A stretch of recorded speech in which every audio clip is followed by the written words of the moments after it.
Hi friends, ఇంతవరకు మనము internal combustion ఇంజిన్లో ఒక సీక్వెన్స్గా అంటే బ్లాక్తో మొదలుపెట్టేసి block, crankshaft, piston connecting rod, cylinder head వీటి గురించి క్షుణ్ణంగా మనం చర్చించుకున్నాం. కానీ ఒక చిన్న డీవియేషను, కొంతమంది విద్యార్థుల మరియు టెక్నీషియన్స్ అభ్యర్థన మేరకు ఈ వీడియోలో నేను టర్బో చార్జర్ గురించి చెప్పబోతున్నాను. టర్బో చార్జర్ యొక్క ఆవశ్యకత, టర్బో చార్జర్ యొక్క ప్రాముఖ్యత ఏమిటి, దాంట్లో ఉన్నటువంటి ముఖ్యమైన భాగాలు ఏంటి, అది ఎలా పనిచేస్తుంది, దానివల్ల ఇంజన్ నుంచి మనం పొందేటువంటి లాభాలు ఏంటి. ఇది న్యాచురల్లీ యాస్పిరేటెడ్ ఇంజన్ అంటారు. దీన్ని సహజ సిద్ధంగా వచ్చేటువంటి గాలితో రన్ అయ్యేటువంటి ఇంజన్. ఇది first earlier version of the diesel engine. ఇది ఒక ఇంజిన్ రన్ అవ్వాలి, ఇంజిన్లో పవర్ ప్రొడ్యూస్ కావాలంటే ముఖ్యంగా 3 ఎలిమెంట్స్ కావాలి. ఒకటి ఫ్యూయల్, రెండోది ఆక్సిజన్, మూడోది వచ్చేసి ఫ్రిక్షన్, వేడి. ఈ 3 కలిసినప్పుడు సిలిండర్ లోపల కంబషన్ జనరేట్ అయిపోయి పవర్ జనరేట్ అవుతుంది. అంటే మనకి ఎక్కువ పవర్ కావాలంటే ఎక్కువ ఆక్సిజన్, ఎక్కువ ఫ్యూయల్ పంపించాలి. ఎక్కువ ఆక్సిజన్, ఎక్కువ ఫ్యూయల్ పంపించాలంటే ఎక్కువ వాల్యూమ్ ఉండాలి. అంటే పవర్ ఎక్కువ కావాలనే కొద్దీ ఇంజిన్ సైజు పెరుగుతూ పోతూ ఉంటుంది, ఇంజిన్ మాస్ పెరుగుతూ పోతూ ఉంటుంది అనమాట. ఇంజిన్ సైజ్ పెరిగే కొద్దీ ప్రొడ్యూస్ అయినటువంటి పవర్లో ఉన్నటువంటి లాసెస్ కూడా ఎక్కువనే ఉంటాయి. కాకుండా ఎగ్జాస్ట్ ఎమిషన్స్లో కూడా పొల్యూటెంట్స్ ఎక్కువ ఉంటాయి అన్నమాట. సో అలా కాలక్రమేణా తక్కువ వాల్యూమ్ ఇంజన్లో ఎక్కువ పవర్ ఎలా ప్రొడ్యూస్ చేయాలనేటువంటి ఆలోచనకు బీజం పడింది. ఆ ఆలోచన, దాని తర్వాత జరిగిన రీసెర్చ్, ఇంజనీర్ల శ్రమ ఫలితమే కొన్ని ఇన్స్ట్రుమెంట్స్ను ప్రవేశపెట్టబడ్డాయి. అంటే తక్కువ వాల్యూమ్ ఇంజన్లో ఎక్కువ పవర్ ప్రొడ్యూస్ చేయాలి. సింపుల్ రీజన్ ఏంటి? ఎక్కువ ఎయిర్ పంపించగలిగితే ఎక్కువ ప్రపోర్షనేట్గా దానికి అనుగుణంగా ఎక్కువ ఫ్యూయల్ స్ప్రే చేసేసి ఎక్కువ పవర్ పొందవచ్చు. బట్ సమస్య ఏంటంటే ఎక్కువ ఎయిర్ ఎలా పంపించాలి లోపలికి? అట్మాస్ఫియర్లో జనరల్గా ప్రెషర్ ఎలా ఉంటుంది అంటే 14.5 PSI ప్రెషర్ ఉంటుంది. ఈ న్యాచురల్ యాస్పిరేటెడ్ ఇంజిన్స్లో ఏంటంటే ఎప్పుడైతే పిస్టన్ సిలిండర్ లోపల వ్యాక్యూమ్ క్రియేట్ చేసినప్పుడు, అంటే TDS నుంచి BDCకి పోయినప్పుడు, ఆ లోపల ఉన్నటువంటి వ్యాక్యూమ్కు తర్వాత అట్మాస్ఫియర్లో ఉన్నటువంటి ప్రెషర్ డిఫరెన్స్ వల్ల ఎయిర్ లోపలికి నెట్టబడుతుంది. ఎయిర్ ఆటోమేటిక్గా లోపలికి పోతుంది. అలా న్యాచురల్గా పోయేటువంటి క్వాంటిటీ, వాల్యూమ్ ఎయిర్ ద్వారా మాత్రమే పవర్ ప్రొడ్యూస్ అవుతుంది. ఇక్కడ ఏంటి, న్యాచురల్గా పోయేటువంటి ప్రాసెస్లో పోయేటువంటి ఎయిర్ కంటే ఎక్కువ పంపించాలంటే బై ప్రెషర్ మనం ఎయిర్ పంపించాలి. అది ఎలా అనేటువంటిది ఇక్కడ క్వశ్చన్. ఇక్కడ ఏంటంటే ఇది సూపర్ చార్జర్ అంటారు దీన్ని. ఈ సూపర్ చార్జర్ గురించి కొంచెం మాట్లాడే ముందు ఈ బొమ్మ చూడండి. ఇక్కడ ఈ బొమ్మలో ఇతను ఎడం పక్క వచ్చిన అతను బ్లోయర్ అంటారు, మెకానికల్ బ్లోయర్ను చేతితో తిప్పుతున్నాడు. ఈ బ్లోయర్ తిప్పడం ద్వారా అధికమైనటువంటి గాలి ఈ గొట్టం ద్వారా వచ్చేసి ఈ కొలిమిలో ఉన్నటువంటి బొగ్గులను కాల్చేస్తారు. ఇక్కడ అంతే, ఇది ఒక రకమైనటువంటి డయాఫ్రమ్స్ అన్నమాట. ఇవి చర్మంతో తయారు చేసేటువంటి డయాఫ్రమ్స్. ఇది కూడా కొలిమిలో వాడతారు. పూర్వకాలం ఇవే వాడేవాళ్ళు ఇవి. సో దీన్ని ప్రెస్ చేసిన దానివల్ల దీంట్లో ఉన్నటువంటి గాలి ఇలా వచ్చేసి ట్యూబ్ ద్వారా వచ్చేసి ఇక్కడ ఉన్నటువంటి బొగ్గులను మండిస్తారు. ఇది మనం తరచూ చూస్తున్నటువంటిదే. ఎప్పుడైతే గ్యాస్ స్టవ్లు వచ్చాయి, కానీ జనరల్గా మన కలపతో, చెరుకుతో వంట చేసుకునే వాళ్ళు ఇలా కట్టెలు పెట్టేసేసి ఈ గొట్టం ద్వారా ఈమె ఊతుంది. ఎందుకు ఈయన ఎయిర్ ఇక్కడ పంప్ చేస్తున్నాడు? ఎందుకు ఈయన బెలోస్ ద్వారా అడిషనల్ ఎయిర్ పంప్ చేస్తున్నాడు? ఎందుకు ఈవిడ ఇలా గొట్టం ద్వారా గాలి ఊతుందని కొంచెం ఆలోచన చేయండి. 3 చోట్ల కూడా మీకు ఆక్సిజన్ ఉంది, ఫ్యూయల్. ఇక్కడేమో బొగ్గులు, ఇక్కడ కర్ర, ఇవన్నీ ఫ్యూయల్.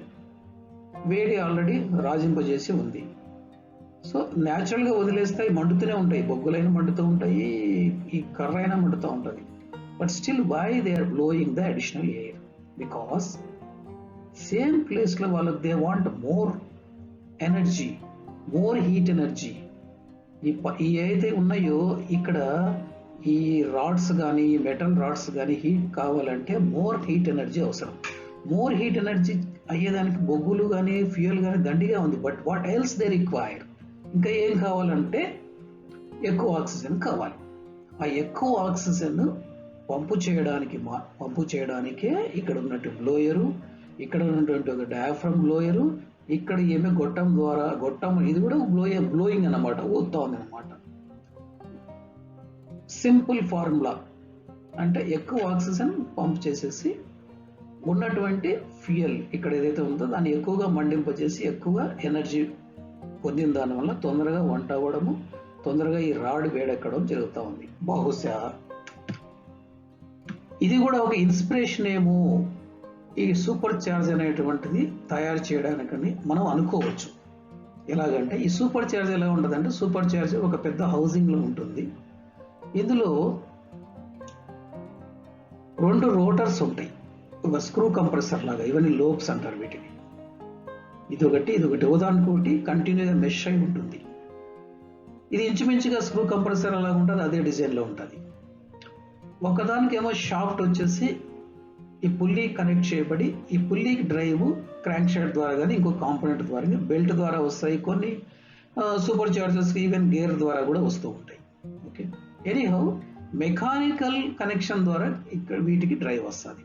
ఈ షాఫ్ట్ తిరిగినప్పుడు ఈ లోబ్స్ దీనికి మెష్ అయినాయి కాబట్టి ఇది ఈ డైరెక్షన్లో, ఇది ఈ డైరెక్షన్లో, ఆపోజిట్ డైరెక్షన్లో తిరిగినప్పుడు ఈ రెండింటికి ఉన్నటువంటి గ్యాప్స్ మధ్యలో ఒక వ్యాక్యూమ్ క్రియేట్ చేయబడి, శూన్యం క్రియేట్ చేయబడి అట్మాస్ఫియర్లో ఉన్నటువంటి ఎయిర్ను ఇది లాగేస్తుంది. వేరే ఎండ్ నుంచి ఇన్లెట్ మ్యాన్ఫోల్డ్కు సప్లై చేస్తాయి.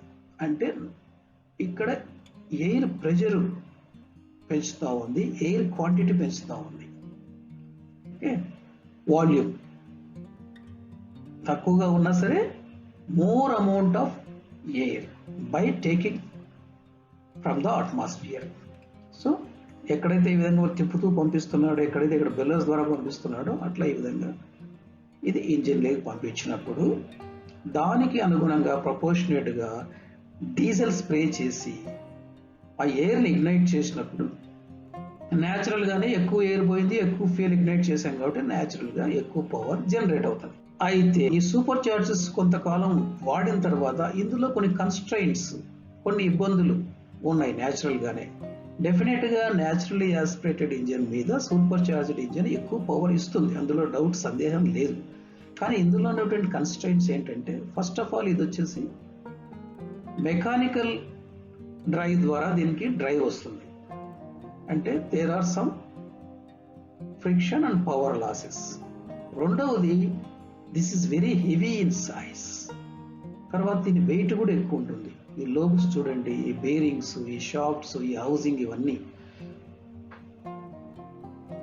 మూడవది వచ్చేసి ఎయిర్ లోపలికి సక్ చేసి ఈ లోబ్స్ ద్వారా, ఈ స్క్రూస్ ద్వారా వెళ్ళినప్పుడు ఈ ఆర్పిఎం ఎక్కువ ఉన్నప్పుడు ఏమవుతుందంటే లోపలికి ట్రాప్ చేయబడినటువంటి ఎయిర్ టెంపరేచర్ పెరిగి వేడెక్కుతుంది. ఎప్పుడైతే ఎయిర్ టెంపరేచర్ పెరుగుతుందో ఎయిర్ డెన్సిటీ, సాంద్రత తగ్గిపోతుంది. ఎయిర్ సాంద్రత తగ్గిపోయినప్పుడు అలా తేలిగ్గా ఉన్నటువంటి ఎయిర్ సిలిండర్ లోపలికి పోయినప్పుడు దాని వాల్యూమెట్రిక్ ఎఫిషియన్సీ అనేటువంటిది డ్రాప్ అయిపోతుంది. వాల్యూమెట్రిక్ ఎఫిషియన్సీ అంటే దాని తర్వాత మనం మాట్లాడుకోవచ్చు. దాని వాల్యూమెట్రిక్ ఎఫిషియన్సీ బాగా ఉన్నప్పుడు మాత్రమే కంప్రెషన్ బాగా అయిపోయి ఇగ్నిషన్ ప్రాపర్గా ఎఫిషియెంట్గా ఉంటుంది. సో ఇన్ని కారణాల చేత, ఈ కన్స్ట్రైంట్స్ చేత ఏమవుతుందంటే దీని ద్వారా వచ్చినటువంటి అడిషనల్ పవర్ ఏదైతే ఉందో అందులో దాదాపు 60% ఇది డ్రైవ్ చేయడానికే కన్జ్యూమ్ అయిపోతుంది. గుర్తుపెట్టుకోండి, దీని ద్వారా వచ్చినటువంటి ప్రొడ్యూస్ అయినటువంటి అడిషనల్ పవర్లో ఇంచుమించు 50 to 60% దీన్ని డ్రైవ్ చేయడానికే కన్జ్యూమ్ అయిపోతుంది. అంటే ఒక ఇంజిన్ 100 హార్స్ పవర్ ప్రొడ్యూస్ చేస్తుంది అనుకుంటే, టర్బో చార్జర్, సూపర్ చార్జర్ వాడిన దాని వల్ల ఒక 25% ఎక్సెస్ పవర్ ప్రొడ్యూస్ అవుతుంది సేమ్ వాల్యూమ్లో. అంటే 125 హార్స్ పవర్ వస్తుంది. కానీ ఆ ప్రొడ్యూస్ అయినటువంటి అడిషనల్ 25 హార్స్ పవర్లో 60% ఇది కన్జ్యూమ్ చేస్తుంది. ఇంచుమించుగా 10 హార్స్ పవర్ అక్కడే పోతుంది. నెట్ బెనిఫిట్ ఎంత, నెట్ గెయిన్ అంటే ఓన్లీ 15 హార్స్ పవర్, 15 HP. ఇందులో ఉన్నటువంటి ఇంకో ఇబ్బంది ఏంటంటే ఈ సూపర్ చార్జ్డ్ ఇంజన్ హై ఆల్టిట్యూడ్లో పనిచేసినప్పుడు ఎఫెక్టివ్గా ఉండదు. ఎందుకు ఎఫెక్టివ్గా ఉండదంటే సముద్ర మట్టం నుంచి ఎత్తు పోయే కొద్దీ ఎయిర్ సాంద్రత అంటే డెన్సిటీ తగ్గుతూ వస్తాయి. అంటే ఎయిర్లో ఆక్సిజన్ కంటెంట్ కూడా తగ్గుతూ వస్తుంది అన్నమాట.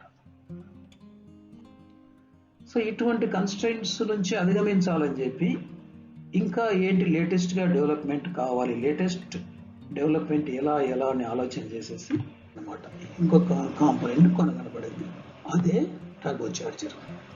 So super charger is replaced by the turbo charger. This is the turbo charger. Turbo charger చాలా తేలిగ్గా ఉంటుంది సూపర్ చార్జర్తో కంపేర్ చేస్తే. ఓకే, ఈ టర్బో చార్జర్ మనం కట్ చేసుకుంటే ఏదోగా ఉంటుంది. ఇవన్నీ టర్బో చార్జర్లో లోపలి భాగాలు. First of all turbo charger is very light compare to the super charger. Second, దీనికి సపరేట్ డ్రైవ్ మెకానిజం అక్కర్లేదు. ఒక మెకానికల్ బెల్ట్ కానీ ఒక మెకానికల్ కప్లింగ్ కానీ గేర్స్ కానీ అవసరం లేదు. టర్బో చార్జర్ కేవలము ఇంజిన్ బయటికి వెలువడేటువంటి ఎగ్జాస్ట్ గ్యాసెస్ ద్వారా రన్ అవుతుంది. ఎగ్జాస్ట్ గ్యాసెస్ ద్వారా ఇలా ఎగ్జాస్ట్ గ్యాసెస్, దీన్ని టర్బైన్ హౌసింగ్ అంటారు అనమాట. ఈ టర్బైన్ హౌసింగ్ అంటారు దీన్ని. ఈ టర్బైన్ హౌసింగ్లోకి ప్రవేశించేసి ఒక పర్టికులర్ పాత్రలో ప్రవేశించి వెళ్తూ దీన్ని టర్బైన్ వీల్ అంటారు. ఈ టర్బైన్ వీల్ బ్లేడ్స్ కొట్టినప్పుడు ఆ వాటిలో ఉన్నటువంటి ఎనర్జీ ద్వారా ఈ టర్బైన్ వీల్ రొటేట్ అవుతాయి. టర్బైన్ వీల్ రొటేట్ అయినప్పుడు ఇది shaft connected to turbine wheel, shaft కూడా రొటేట్ అవుతుంది. ఈ షాఫ్ట్ రొటేట్ అయినప్పుడు ఈ షాఫ్ట్ యూతల ఎండ్లో దీన్ని కంప్రెసర్ వీల్ అంటారు. దీన్ని కంప్రెసర్ వీల్ అంటారు. ఈ కంప్రెసర్ వీల్ కూడా రొటేట్ అవుతుంది. కాకపోతే ఈ compressor wheel vanes turbine wheel vanes opposite డైరెక్షన్లో ఉంటాయి. చూసారా, దీని వెయిన్స్ ఈ డైరెక్షన్లో ఉంటే దీని వెయిన్స్ ఆపోజిట్ డైరెక్షన్లో ఉన్నాయి. అంటే ఇది ఇలా తిరిగేటప్పుడు ఈ వెయిన్ డిజైన్ వల్ల బయట నుంచి గాలి లోపలికి లాగబడుతుంది. ఎంత స్పీడ్గా తిరిగితే అంత స్పీడ్గా అంత వాల్యూమ్ ఆఫ్ ఎయిర్ లోపలికి లాగబడి దీని ద్వారా ఇంజిన్ పంపిస్తుంది. ఇది టర్బో చార్జర్ చేసే పని. సో టర్బో చార్జర్కు సపరేట్గా మెకానికల్ డ్రైవ్ అవసరం లేదు. కాబట్టి ఇక్కడ పవర్ లాస్ చాలా చాలా చాలా తక్కువగా ఉంటాయి. రెండోది, దీని వెయిట్ కూడా బాగా తక్కువ. టర్బో చార్జర్ స్పీడ్ వచ్చి it depends on the velocity of the exhaust gases. Turbo charger speed ఇంచుమించుగా 2,50,000 RPM ఉంటుంది. అంత హై RPM ఉంటుంది. ఇందులో ఉన్నటువంటి ఒక చిన్న కన్స్ట్రెయింట్ ఏంటంటే, ముఖ్యంగా ఎగ్జాస్ట్ గ్యాసెస్ ద్వారా రన్ అయ్యేటప్పుడు టర్బో చార్జర్ ఎగ్జాస్ట్ గ్యాసెస్ మీద కొంచెం బ్యాక్ ప్రెషర్ ఉంటుంది. కానీ ఆ బ్యాక్ ప్రెషర్ అంత అకౌంటబుల్ కాదు. ఎందుకంటే ఈ టర్బో గ్యాసెస్ వెలాసిటీ ద్వారా వచ్చేటువంటి బెనిఫిట్తో ఎనర్జీతో పోల్చుకుంటే back pressure can be considered as negligible. తర్వాత ముఖ్యంగా దీంట్లో ఉన్నటువంటి ఒకే ఒక ఇబ్బంది ఏంటంటే, కన్స్ట్రెయింట్ ఏంటంటే, ఈ turbine housing and compressor housing రెండు పక్క పక్కనే ఉన్నాయి. కాబట్టి ఎగ్జాస్ట్ గ్యాసెస్ బయటికి వెళ్ళేటప్పుడు మొత్తం కంప్లీట్గా కంపార్ట్మెంట్ అంతా బాగా హీట్ అవుతుంది. సో ఆటోమేటిక్గా లోపలికి వెళ్ళేటువంటి గాలి కూడా బాగా వేడెక్కుతుంది. ఒకటి ఇక్కడ నుంచి వచ్చేటువంటి టెంపరేచర్ ద్వారా, రెండవది ఏంటంటే ఈ కంప్రెసర్ వీల్ బాగా అంటే ఇంచుమించు 2,50,000 RPM తిరుగుతుంది కదా. ఆ RPMలో తిరిగినప్పుడు జనరేట్ అయినటువంటి స్విర్లింగ్ యాక్షన్ ద్వారా కూడా టెంపరేచర్ పెరుగుతుంది. సో ఇన్లెట్ ఎయిర్ టెంపరేచర్ బాగా పెరుగుతుంది. ఇందులో పెరిగినప్పుడు న్యాచురల్గా ఎయిర్ టెంపరేచర్ పెరిగితే ఎయిర్ డెన్సిటీ డ్రాప్ అవుతుంది. ఎయిర్ డెన్సిటీ డ్రాప్ అయితే అది ఇంజిన్లోకి వెళ్ళిన తర్వాత మళ్ళా వాల్యూమెట్రిక్ ఎఫిషియన్సీ మీద ఎఫెక్ట్ చూపిస్తుంది అన్నమాట. సూపర్ చార్జర్తో కంపేర్ చేసుకుంటే ఎన్నో రెట్లు అధికంగా లోపలికి గాలి పంపించినా కూడా, బికాజ్ ఎయిర్ టెంపరేచర్ పెరిగిన తర్వాత ఆ వాల్యూమెట్రిక్ ఎఫిషియన్సీ అనేటువంటిది కొంచెం ఎఫెక్ట్ చూపించేస్తుంది అన్నమాట. దాన్ని కాంపెన్సేట్ చేసేదానికి ఇక్కడికి అంటే ఈ టర్బో చార్జర్ ద్వారా బయటికి వచ్చినటువంటి గాలికి తర్వాత ఇంజన్లో ఉన్నటువంటి ఇన్లెట్ మ్యానిఫోల్డ్ మధ్యలో ఇంటర్ కూలర్ అనేటువంటి కాంపోనెంట్ ఒకటి అమర్చబడి ఉంటుంది. ఆ ఇంటర్ కూలర్ పని ఏంటంటే ఈ హాట్ ఎయిర్ ఇన్లెట్ ఎయిర్ అందులో పాస్ అయినప్పుడు అది చల్లబరుస్తుంది. చల్లబరిచి ఇంజన్కి పంపించేసి ఆ చల్లబరిచే విధానంలో మళ్ళీ ఎయిర్ డెన్సిటీ ఇంక్రీజ్ అవుతుంది అన్నమాట. ఎయిర్ డెన్సిటీ ఇంక్రీజ్ అయిన తర్వాత ఆటోమేటిక్గా వాల్యూమెట్రిక్ ఎఫిషియన్సీ కూడా పెరుగుతుంది. సో టర్బో చార్జర్ ద్వారా మోర్ ఎయిర్ మనం పంపించగలుగుతాము. ప్రపోర్షనేట్గా మోర్ ఫ్యూయల్ స్ప్రే చేసేస్తే more power will obtain.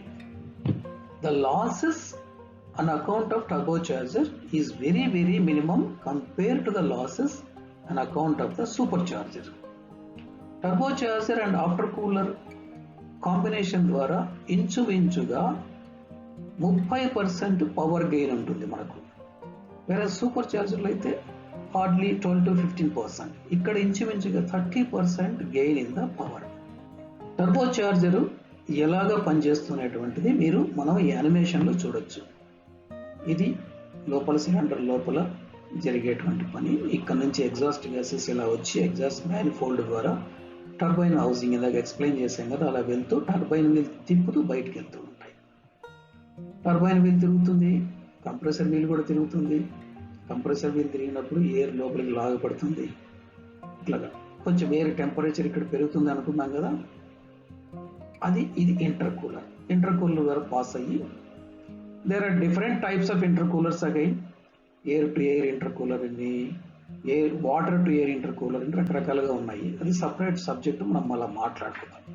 So ఈ విధంగా ఎయిర్ సిలిండర్లోకి పంపు చేయబడుతుంది. ఇది latest turbocharged engine. Turbocharger చూసారా, ఇక్కడ మౌంట్ చేశారు. టర్బో చార్జర్ డ్రైవ్ ఏంటి, ఎగ్జాస్ట్ మ్యానిఫోల్డ్ నుంచి వచ్చినటువంటి గ్యాస్. దీనికి ఎటువంటి మెకానికల్ డ్రైవ్ లేదు. టర్బో చార్జర్లో ముఖ్యమైనటువంటి భాగాలు ఏంటో మనం చూద్దాం. ఈ రెండు housings, this is called turbine housing made with cast iron. ఇదేమో కంప్రెసర్ హౌసింగ్, ఇది aluminium casting, aluminium alloy casting. మధ్యలో ఉన్నది కూడా కాస్ట్ ఐరన్ కాస్టింగే. This is called centre support అంటారు దీంట్లో. సో ఇక్కడ దీనికి ఒక పర్టికులర్ పాత్, ఎగ్జాస్ట్ పాత్లో ఇది డిజైన్ చేయబడి ఉంటుంది. సేమ్ ఇక్కడ కూడా అంతే, ఇన్లెట్ కూడా అంతే. సో ఇక్కడ టర్బైన్ వీల్, జనరల్ గా స్మాల్ సైజ్ టర్బో చార్జర్స్ అన్ని కూడా turbine wheel and shaft common, ఒకటే సింగిల్ పీస్ ఉంటాయి. టర్బైన్ వీల్, ఈ టర్బైన్ వీల్ తర్వాత షాఫ్ట్, ఈ హౌసింగ్ ద్వారా ఈ చివరికి కంప్రెసర్ వీల్ లేకి వస్తే ఇక్కడ కంప్రెసర్ వీల్ బిగించబడతాయి. ఈ వీల్ ఎక్కడ సపోర్టింగ్ ఉందంటే బేరింగ్స్. ఈ బేరింగ్స్ మళ్ళీ ఎక్కడ ఉన్నాయి, సెంటర్ హౌసింగ్ లో ఉన్నాయి. ఈ గోల్డ్ కలర్, ఈ బ్రాంజ్ కలర్ ఉన్నటువంటి బేరింగ్స్, దీన్ని షాఫ్ట్ అని, రోటర్ షాఫ్ట్ అంట. మరి ఈ బేరింగ్స్ అంత ఆర్పిఎం లో తిరిగేటప్పుడు 2,50,000 ఆర్పిఎం లో తిరిగినప్పుడు వీటికి లూబ్రికేషన్ కావాలి కదా. ఇది లూబ్రికేషన్ ఆయిల్ హోస్. ఇంజిన్ ఆయిలే దీనికి లూబ్రికేషన్ ఆయిల్ కూడా పనిచేస్తాయి. ఇంజిన్ ఆయిల్ గ్యాలరీ నుంచి లైన్ తీసుకుంటాం. ఇంజిన్ ఆయిల్ ఇలాగ వచ్చేసేసి ఇక్కడ గ్యాలరీలో వచ్చి ఇక్కడ డ్రిల్ చేశారు కదా హోల్స్. ఈ హోల్స్ ద్వారా ఈ బేరింగ్స్ కూడా చిన్న హోల్స్ ఉంటాయి. ఆ హోల్స్ ద్వారా వెళ్ళేసి బేరింగ్ కు షాఫ్ట్ కు మధ్యలో లూబ్రికేషన్ అయ్యి తర్వాత ఇక్కడ డ్రైన్ అయిపోయి ఈ హౌసింగ్ లో, సో ఇక్కడ నుంచి మళ్ళా సంపుకు రిటర్న్ అయిపోతాం.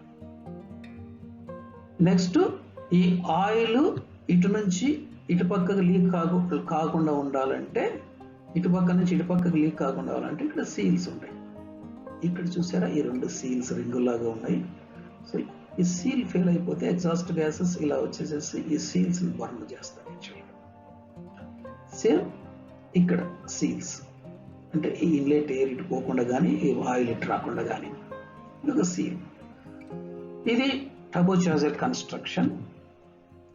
సో మనం విడివిడిగా చూసుకుంటే భాగాలు, టర్బైన్ షాఫ్ట్ అన్నాము, ఇక్కడ ఉన్నది కంప్రెసర్ వీల్, ఇదేమో స్టీల్ ఉంటుంది, ఇదేమో అల్యూమినియం ఉంటుంది. కంప్రెసర్ వీల్, బేరింగ్స్ ఈ షాఫ్ట్ మీద కూర్చుంటాయి. ఇక్కడ ఇక్కడ చూపించాను కదా ఆ విధంగా ఇక్కడ కూడా చూడొచ్చు మీరు సేమ్. ఇక్కడ ఏంటంటే ఇది టర్బైన్ హౌసింగ్, అంటే ఎగ్జాస్ట్ గ్యాసెస్ పోయేది. ఇది కంప్రెసర్ హౌసింగ్. మీరు ఈ ప్యాసేజెస్ గురించి కన్ఫ్యూజ్ అవ్వకండి, ఎందుకంటే ఈ ప్యాసేజెస్ డిజైన్ అనేటువంటిది depends on various factors. Velocity of the exhaust gases, amount of the exhaust gases, model of the engine చాలా డిపెండ్ ఉంటాయి. ఇవి సీల్ రింగ్స్ ఇక్కడ మౌంట్ అవుతాయి. ఇవి ఇక్కడ ఉన్నటువంటి ఇవన్నీ కూడా మిగతా కాంపోనెంట్స్. ఇక థ్రస్ట్ వాషర్ అని ఇదో ఈ విధంగా ఈ ప్లేట్ ఏదైతే ఉందో ఇక్కడ ప్లేట్ అని ఓరింగ్స్ అని ఇవన్నీ ఉంటాయి అన్నమాట. ఇది ఈ నట్ వచ్చేసేసి ఇక్కడ బిగించే నట్. ఇవన్నీ కూడా టర్బో లూజ్ కాంపోనెంట్స్. సో కాలక్రమేణా ఈ టర్బో చార్జర్ కూడా ఎంతో లేటెస్ట్ టెక్నాలజీతో తయారు చేయబడుతూ ఉంది. ఇక్కడ మనం బేసిక్ టర్బో చార్జర్ గురించి మాట్లాడినాము. ఇప్పుడు వచ్చే turbochargers there are different varieties of turbochargers. Okay, ఇదేంటంటే ఇప్పుడు మనం గవర్నమెంట్ నామ్స్ కూడా BS4 అని BS6 అని వీటి అన్నిటి కూడా ఈ ఎమిషన్ నామ్స్ కు మనం మీట్ అవ్వాలంటే ఇంజిన్ కంబస్షన్ ఛాంబర్లోకి పంపు చేసేటువంటి ప్రతి డ్రాప్ ఆఫ్ ఫ్యూయల్ పక్కాగా బండ్ చేయాల్సి ఉంటుంది. ఆ విధంగా లేటెస్ట్ టర్బో చార్జర్స్ డిజైన్ చేయబడ్డాయి అన్నమాట. ఇక 2,50,000 RPM లో రన్ అయ్యేటువంటి టర్బో చార్జర్ మెయింటెనెన్స్ కూడా చాలా ఇంపార్టెంట్, చాలా ముఖ్యమైనది. టర్బో చార్జర్స్ మెయింటెనెన్స్ ఎలా చేయాలి, మెయింటెనెన్స్ టిప్స్ ఏంటి అనేటువంటిది నేను నెక్స్ట్ వీడియోలో చెప్తాను. ఈ వీడియోతో పాటు ఒక 2 స్లైడ్స్ ఇంపార్టెంట్ టాపిక్స్ ఇవ్వబడ్డాయి, మెయిన్ టాపిక్స్. బహుశా అవి మీకు ఉపయోగపడతాయని చెప్పి ఆశిస్తాను.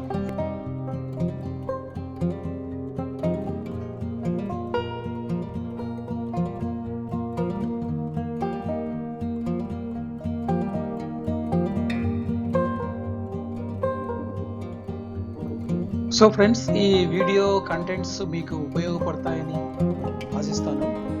సలహాలు కానీ ఏదైనా సందేహాలు కానీ ఉంటే మీరు నాకు ఈమెయిల్ ద్వారా కానీ లేకపోతే వాట్సాప్ ద్వారా కానీ తెలపగలరు. సో ఈ వీడియో చూసినందుకు ధన్యవాదాలు.